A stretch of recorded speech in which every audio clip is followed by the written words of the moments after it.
Alors, je voulais t'emmener dans un endroit que tu m'as montré en arrivant, parce que j'aimerais que tu nous expliques un petit peu ce que c'est que cet endroit. T'as compris où on est? Ouais. Qu'est-ce que c'est que cet arbre qui est de là où tout a commencé en fait. Je suis tombé amoureux de cet arbre. Ouais. C'est un bonsaï en fait de ficus. Je pensais que c'était au départ un frangipanier. En fait, c'est un ficus qui a grossi sur un énorme bloc de rocher. Et à marée haute, le rocher est dans l'eau. En fait, il est entouré d'eau. D'accord. Et je suis tombé amoureux de cet arbre. Et j'ai demandé au chef du village, le Manatani, de le faire sacrer. Et ça a été le déclic du choix d'un terrain. Un terrain. Voilà, a été le déclic du choix d'une île, qui a été le déclic de choix de vie. Et donc maintenant, ma vie est basée moitié en France, moitié ici. Moitié ici pour toutes les belles matières premières qu'il y a tout autour et puis toutes les odeurs comme je peux prendre tous les matins en me levant. Ouais. Et puis une partie qui est en France avec la formulation qui reste encore ma petite... Ton cœur de métier. Voilà. Ben, j'ai fait mes études à Toulouse sur les huiles essentielles. Ouais. J'ai fait un doctorat de chimie et à la sortie donc, de ces études sur les plantes, je suis parti dans la Caraïbe distiller des plantes suite à un brevet d'invention sur l'extraction des huiles essentielles. Je suis parti pendant une vingtaine d'années. D'accord. J'ai distillé pendant 10 ans. Ouais. Et très vite, je voulais distiller, mais je voulais voir la suite derrière. Donc en fait, je suis très vite passé en fait à la composition, à la formulation. Mais alors, comment est-ce qu'on devient parfumeur? Est-ce qu'on est un peu parfumeur déjà à la base? Je pense qu'il faut avoir la passion en fait. C'est uniquement comme un peintre qui décide de prendre des couleurs et de les mélanger. Ouais. Ben, le parfumeur, c'est exactement la même chose. Il décide de prendre des odeurs, de les mélanger. C'est l'acte qui est compliqué en fait, le premier. Ouais, d'accord. Et par contre, après, la passion qui anime les gens, c'est toujours la même. C'est artistique, c'est ressentir les choses. Enfin, moi, personnellement, je considère les odeurs comme étant des couleurs. D'accord. Donc en fait, en faisant un parfum, on fait un peu un tableau en fait. Vous l'aurez compris, Thierry, c'est avant tout un passionné. De pays en pays, d'île en île, de Nosicumba à Paris, de distillateur à parfumeur, je découvre aussi sur place un Thierry au grand cœur. Commençons par le commencement, sa marque de parfum, Parfumeur du Monde. Alors le départ des Parfumeurs du Monde, c'est Madame Yvonne au départ. C'est une guérisseuse de Nosicumba qui m'a rencontré, ou que j'ai rencontré en fait, que le destin nous a réunis en fait. Et Madame Yvonne m'a amené en forêt, me proposer un cadeau, en fait, une boule d'une matière première odorante que personne ne connaissait. Une boule comme quoi? C'est une boule de c'est un arbre qui exude un sucre qui descend le long du résine. Ouais, c'est une espèce de résine blanche. Et donc elle en a fait une boule, elle l'a mis dans une feuille de bananier. Et je suis rentré en France avec, en me disant, elle m'a dit, c'est pour toi, c'est pour faire un parfum. Incroyable. Et donc, voilà, le point de départ de Tsingui, c'est cette boule d'élémie. On a su après que c'était de l'élémie de Madagascar, endémique à Madagascar, et qui a constitué le cœur de mon parfum, les Parfumeurs du Monde. Alors, Parfumeur du Monde, parle-nous un petit peu Parfumeur du Monde, c'est quoi? Pourquoi Parfumeur du Monde? Alors, Parfumeur du Monde, parce qu'au départ, le concept, c'était, avec une bande de copains parfumeurs, on a voulu, en fait, développer des parfums endémiques à chaque pays. En fait, on voulait faire des carnets de voyage. D'accord. Un carnet de voyage olfactif, en fait, représentatif d'un pays, d'une civilisation, d'une humanité. Il y a aussi l'aventure Parfumeur sans frontières. Alors, ça fait tout de suite ONG, c'est ça, c'est le but du jeu? C'est le but du jeu. En fait, le but du jeu, c'est une ligne directrice. En fait, on aimerait que toute la filière soit maîtrisée d'en haut jusqu'en bas. C'est-à-dire que du producteur de vanille jusqu'à la personne qui se parfume avec le parfum en ligne finale, on ait maîtrisé les sujets de manière à pouvoir avoir une équité totale partout. Alors, c'est vrai que alors, Parfumeurs sans frontières, tu m'as expliqué qu'il y a une fine équipe aussi. Alors, il y a une fine équipe. Alors, on a monté Parfumeurs sans frontières avec Olivier Béra, qui est très connu dans le milieu, et surtout Stéphane Picard. L'homme au chapeau. Alors, l'homme au chapeau, Olivier Béra, et Stéphane Picard, notre sourceur préféré. Le chasseur de matières premières. Donc, tous les trois, on a les mêmes convictions, les mêmes envies. On s'est retrouvés ici à Nosicumba. D'accord. Dans une maison ici. On a été chercher des vanilles. On a fait plein de choses et on s'est dit pourquoi pas aider en fait les Malgaches à profiter de ce qu'ils savent faire. Ouais. Donc on est parti sur la vanille et on est en train de monter une filière vanille.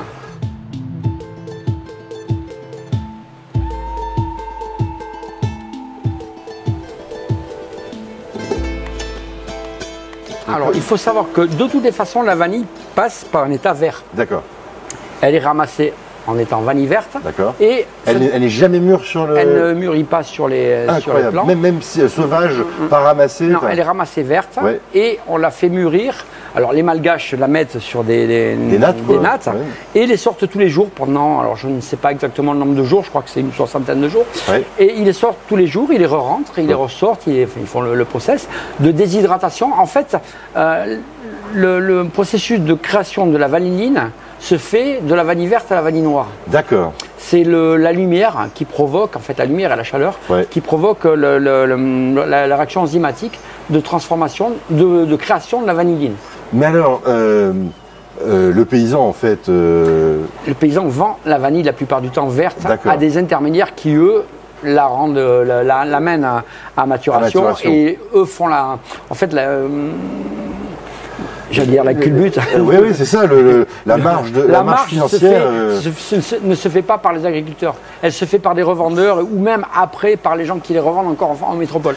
Et donc nous, on a vu ça, on s'est dit, c'est pas normal qu'une vanille soit achetée à 20 € le kilo pour qu'elle se retrouve en France à 500, 600 €. Là, il y a un souci parce que les Malgaches n'arrivent pas à en vivre. Et voilà, alors qu'ils ont une ressource qui est juste quasiment magnifique.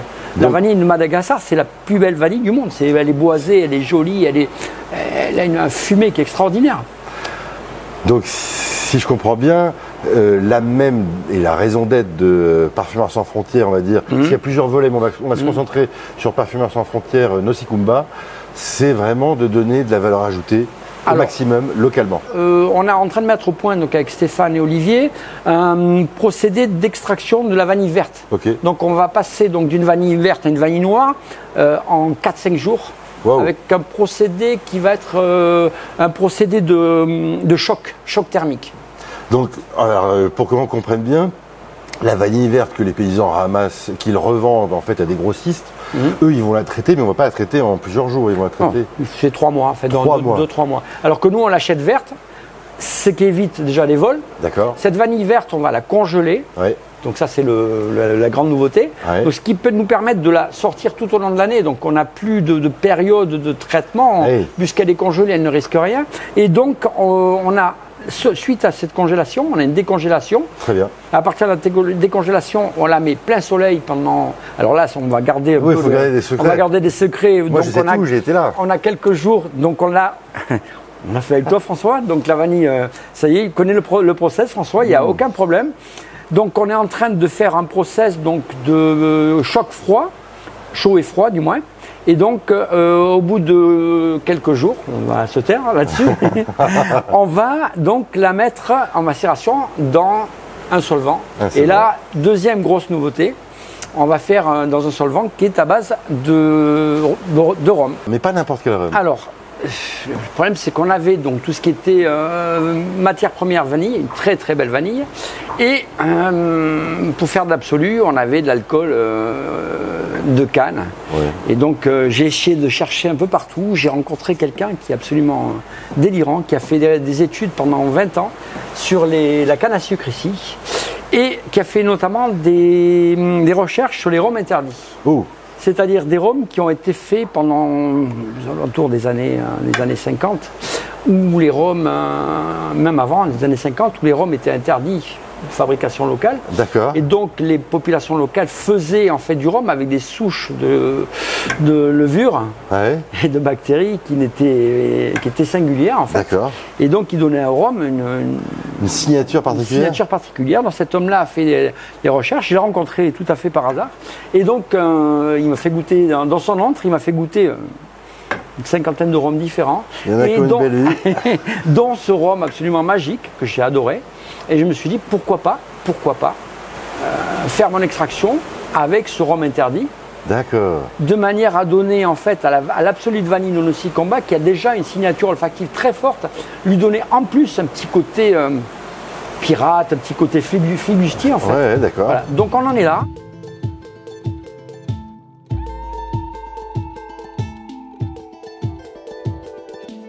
cette île n'a pas que la vanille à te livrer, il y a d'autres projets autour de la vanille. Il y a tout un tas de projets. Donc nous, on a ciblé 3 projets en fait sur cette île. Donc le projet absolu de vanille verte. Alors celui-là, on le met au top. Au top level.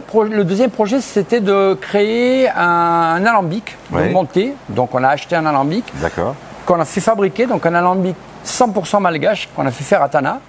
Un petit alambic en fait parce qu'on voulait en fait que les agriculteurs nous amènent leur production de matières premières. D'accord. Donc on a fait monter l'alambic tout à fait en haut de l'île puisque c'est le seul endroit où il y a vraiment beaucoup d'eau. D'accord. Donc on a fait monter à dos d'homme cet alambic tout en inox, on l'a monté et on travaille en relation avec Jérôme, qu'on a vu hier, qui lui a une agroforesterie. Donc à partir de là, ils vont nous amener donc la matière première, nous on va la distiller et avec ça, on va faire des huiles essentielles qu'on va revendre. Alors là, ça sera des très très belles huiles puisque ce sera des toutes petites quantités qu'on va essayer de revendre suffisamment cher. Là aussi, pour financer une partie, toujours le même système, financer une partie donc de l'association pour que ça redémarre et la deuxième, une partie matière première et une partie qui sera destinée à l'exploration, d'autres idées, d'autres pistes. Nous vous emmenons maintenant en rando. Une petite balade que les enfants font en 1 heure, qui me prendra 3 bonnes heures. En haut, nous attend Jérôme, qui vit sur place et collabore avec Thierry sur ce projet autour d'un fameux alambic. Alors là, on a un alambic qui est absolument merveilleux, qui a été fait à Tananarive, ici, à Madagascar. Il est malgache, on l'a commandé ici. Voilà, et très très bien conçu. Donc c'est un foyer amélioré, il consomme vraiment rien. En bois, on est sous des quantités de bois vraiment infimes et il chauffe très très vite. Là, pour dire, la chaudière, elle est rentrée en pression en 10 minutes. Wow. Donc zéro consommation ici, on ne détruit pas le bois local, voilà. C'est vraiment de la low consommation. Voilà. Et puis après, on ne détruit pas le bois local, sachant en plus qu'on plante du bois pour ça. Donc pour aussi, c'est du bois de chauffage qui a été planté pour ça. Du bois. Donc l'eau chargée d'huile essentielle rentre dans le vase. La partie, les eaux, donc les huiles sont plus légères, donc elles montent. Elles montent ici. Et le bas de l'eau, le surplus d'eau coule ici. Donc cette eau là, elle est parfumée, elle sent tout bon. Magnifique. Incroyable. Ça, en fait, elle est tellement jolie que moi, le but de la manip, en fait, c'est de la vendre en thérapie. Bien sûr. Parce que c'est quelque chose qui est totalement bio, qui est totalement fait dans un endroit qui est vierge. Autant traiter les gens avec et s'en servir parce que la qualité est... Tu vois la couleur, tu vois tout, c'est juste magique. Ça valait le coup de marcher 3 heures dans la montagne. Rien que pour ça, oui. Ouais, incroyable. Bravo, magnifique. Des plantations à la distillation, de la distillation aux huiles essentielles, l'alambic fait bien son travail. Il manque cependant encore une personne à rencontrer pour bien comprendre l'aventure de Nosikumba. Ce sera Madame Yvonne. Et le 3e projet, il est axé sur Madame Yvonne, qui est la guérisseuse, entre guillemets, chamane de l'île. Elle a une culture empirique qu'elle se transmet de mère en fille, ou de grand-mère à petite-fille. Enfin, et cette personne-là donc, nous a donné quelques pouvoirs de plantes. Et on s'est dit, pourquoi pas lancer une filière tisane. Alors, sans vouloir faire les apprentis sorciers ou des tisanes malgaches qui sont utilisées depuis des générations et qui soignent ici des maladies tout à fait bénignes. On a à peu près 5 plantes qui vont être vendues dans des petits sachets. Alors ça sortira pas de Madagascar, donc parce que la pharmacopée française nous l'interdirait directement. Mais on a fait faire des petits sachets parce qu'il faut savoir que l'industrie de Nosikumba repose sur les brodeuses. Alors, les hommes sont pêcheurs et les femmes sont brodeuses. Donc elles tissent, elles font des points magnifiques, elles tissent au crochet. Et donc on leur a demandé de faire des sachets avec une belle fleur d'ylang sur le sachet. Et on va remplir ces sachets avec des plantes séchées qui serviront aux gens à se soigner en tisane. Maintenant partons à l'aventure sur Grand Air, l'autre nom de Madagascar, à la rencontre de Patrick Collin, grand spécialiste de l'île, de sa flore, et pour qui la distillation n'a plus aucun secret. Passionné, passionnant, on découvre en lui presque un mentor, essentiel au projet de Thierry. Je suis arrivé, il m'a montré ses plus belles essences. Oui, en plus on a senti là. On a bien senti son vétiver, ses baies roses, en fait, tout son géranium. J'ai tout senti. Et je suis reparti avec des échantillons d'huile essentielle en vue de composer en fait le futur parfum de Singhi. Donc à la demande de Patrick, j'ai essayé de faire un parfum pour montrer donc aux cueilleuses qu'on peut faire en dernier en fait la finalité de l'essence d'ylang. Donc je suis parti avec toutes les échantillons de Patrick et c'est le début du parfum de Singhi, le premier des parfumeurs du monde. Parce que on est la seule plantation ici qui a autant de diversité de plantes aromatiques sur un territoire. Donc ça c'est quelque chose. Hein. Faire du palmarosa, du lemongrass, du kombava, du pili-pili, aller cueillir le vétiver, faire l'ylang-ylang, ramasser des feuilles de ravinsar, enfin c'est la baie rose. On fait tout ça, du poivre. Ouais. Tout ça vient d'ici. Retour à Nocikumba sur la terrasse de Thierry. Car ce voyage initiatique, c'est aussi une excuse pour découvrir une méthode originale et vertueuse de traiter la vanille. Celle de Thierry a désormais un nom. Partons ensemble à la découverte de la vanille interdite. Voilà, il n'y a plus d'eau à l'intérieur. Elle a bien séché au soleil, elle a développé tous ses arômes. Et donc là maintenant, on va la mettre dans le rhum. Voilà. J'ai trouvé un truc intelligent depuis le début. Et donc je continue de chercher. Donc l'alcool va pénétrer dans la vanille et en fait va extraire les composés aromatiques qui vont se déposer petit peu à petit peu dans l'alcool. Yes. Et l'alcool va passer de la couleur transparente à une couleur brun foncé. Ouais. Quand il sera brun foncé, ben c'est que la vanille sera passée dans l'alcool. Donc là on a le résultat de 6 mois de maturation à l'obscurité, dans un endroit tempéré, de manière à ce que la vanille soit bien reposée et bien dissoute, en fait, que le solvant fasse son travail. Et ce liquide, on va le sortir de la bonbonne, on va le peser, enfin, on va calculer son volume, et après on va le distiller pour avoir notre absolu. Donc on va enlever en fait l'alcool qui est à l'intérieur. L'alcool nous a servi de vecteur, c'est-à-dire c'est comme un chariot en fait. On a rempli la vanilline qui était présente dans les gousses, on l'a fait passer vers l'alcool. Et maintenant cet alcool qui est chargé, on va se débarrasser des vanilles qui ont plus rien. Et on va prendre l'alcool chargé qu'on va distiller avec un évaporateur rotatif de manière à enlever l'alcool qui va nous resservir en fait. Et on va récupérer ce qu'on appelle l'absolu. Alors pourquoi absolu? Parce qu'en fait l'alcool avant, dans un passé assez proche, on appelle ça l'alcool absolu, puisqu'il est à 98% ou 96%. Donc on appelle ça alcool absolu. Et donc les molécules recueillies dans de l'alcool s'appellent maintenant une absolue. C'est incroyable. Regardez le verre comme ça. Waouh! Là. Waouh! Et regarde sur le bord du verre, c'est pas un peu comme de l'huile? Ouais. C'est marrant, il y a une phase un peu... C'est ça, c'est l'essence qui se dépose. C'est incroyable. L'essence se dépose sur le verre. Donc une fois qu'on aura enlevé en fait l'alcool, on aura vous voyez les gouttelettes? Oui, c'est dingue. On va récupérer ça, c'est ça le but de la manip. Et ben voilà. Alors on voit bien. On voit bien aussi le dessus. Donc on a bien fait notre boulot. Donc on a récupéré la partie huileuse de la vanille dans l'alcool. Donc là maintenant, il ne manquera plus qu'à aller séparer les deux. Et donc ça, c'est rendez-vous dans entre 6 mois et 1 an. On va voir un petit peu. Je ne sais pas. On dépendra de faire venir le matériel ici. C'est très long. Enfin, c'est compliqué de faire venir un évaporateur sur Madagascar. Donc la prochaine étape est la distillation pour récupérer les quelques millilitres qu'on aura dans le. Waouh. C'est vraiment, on va récupérer une quantité infime en fait. Et ben on va regarder. Qui sera de l'ordre de 1 à 2%. Et ça va te permettre d'ailleurs de faire toutes les analyses pour voir un petit peu comment ça s'est comporté. On va tout savoir. On va faire un chromato derrière, on va savoir tout ce qu'il y a dedans. Ouais. Et ça va nous permettre aussi d'aiguiller nos recherches, de savoir comment on peut faire sur la deuxième batch pour la faire évoluer. Ouais. Et surtout de commencer nos essais de formulation avec cette vanille.